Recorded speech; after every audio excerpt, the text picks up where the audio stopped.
आज की इस वीडियो में हम बात करने वाले हैं किसान भी, अगर आप सरसों की बुआई करने जा रहे हैं, सरसों की खेती करने जा रहे हैं, तो आपको ऐसी कौन सी 3 गलतियां नहीं करना है जिससे आप अधिक पैदावार लेना चाहते हैं। तो आपको ऐसी कौन सी 3 गलतियां नहीं करना है। तो किसान भी, इस वीडियो में आपको संपूर्ण जानकारी मिलने वाली है कि अगर आप सरसों की खेती करने जा रहे हैं तो आपको ऐसे 3 कौन से कृषि कार्य हैं जो बिल्कुल नहीं करना है सरसों के खेत में, अगर आप अधिक पैदावार लेना चाहते हैं। तो इस वीडियो को आप पूरा अंत तक जरूर देखिए किसान भी, आपको संपूर्ण जानकारी मिलने वाली है कि आपको ऐसे वो 3 कौन से काम है जो नहीं करना है। अगर आप इन 3 कामों को नहीं करते हो और जो मैं इस वीडियो में बताने वाला हूँ, अगर आप उन कार्यों पर कार्य करते हैं तो आप अपनी सरसों की फसल से किसान भाइयों काफ़ी अच्छा रिकॉर्ड पैदावार ले सकते हैं। तो किसान भाई आइएगा हम शुरू करते हैं आज का टॉपिक कि आपको कौन से 3 कार्य नहीं करना है। तो किसान भाई आइएगा हम शुरू करते हैं कि आपको सरसों की जो खेती होती है उसमें आपको 3 कार्य कौन से नहीं करने हैं। तो किसान भाई मैं आपको सबसे पहले बताना चाहूँगा कि अगर आप सरसों की खेती करने जा रहे हैं तो आपको एक चीज़ का ध्यान रखना है किसान भाई कि आपको हाइब्रिड बीज का ही चयन करना है। जैसे कि काफ़ी हमारे किसान भाई गलती करते हैं कि या तो उनके पास पहले से बीज पड़ा होता है या कोई देसी बीज का चयन करते हैं। तो किसान भाइयों आपको एक चीज़ का ध्यान रखना है, अगर जब भी आप सरसों की खेती करने जा रहे हैं तब आपको एक हाइब्रिड बीज का चयन ही करना है। आपको एक चीज़ का और ध्यान रखना है कि आप अपने एरिया के हिसाब से बीज का चयन करें। आप अपने एरिया में एक बार देख लें कि कौन सा बीज उन्नत बीज है और कौन से हमारे किसान भी जो हमारे पड़ोस में सरसों की खेती कर रहे हैं वो कौन से बीज का चयन कर रहे हैं। तो आप अपने एरिया के हिसाब से और हाइब्रिड बीज का ही चयन करें। नंबर बात तो ये की होगी।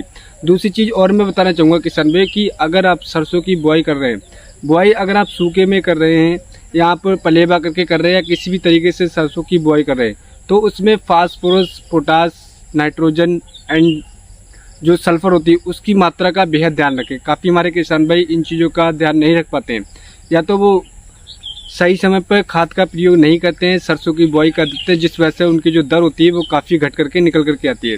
तो किसान भाई आपको एक चीज़ का ध्यान रखना है कि आप या तो खाद का प्रयोग खेत तैयार करते समय उस समय पर कर सकते हैं, या आप सरसों की बुआई करने के बाद पहली सिंचाई कर रहे हैं उस समय पर आप खाद का प्रयोग कर सकते हैं। खाद का जो डोज है किसान भाइयों आपको ध्यान रखना है कि आपको जैसे फास्फोरस, पोटास एंड नाइट्रोजन और सल्फर, इन 4 चीज़ों को आपको अवश्य सरसों की फसल में प्रयोग करना है पहली खाद में, यानी कि जब आप सरसों की बुआई कर रहे हैं उस समय पर।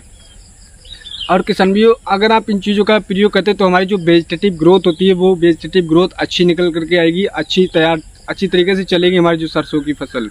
अब किसान भाइयों और एक चीज़ और मैं बताना चाहूँगा, तीसरी जो मैं आपको चीज़ बताने वाला हूँ बहुत ही अच्छी चीज़ बताने वाला हूँ, किसी और चैनल पर आपको ये सारी चीज़ें नहीं मिलेंगी। तो किसान भाई मैं आपको बताना चाहूँगा कि जब आप पहली सिंचाई कर रहे हो अपनी सरसों की फसल पर तब आपको यूरिया का प्रयोग बेहद अवश्य करना है।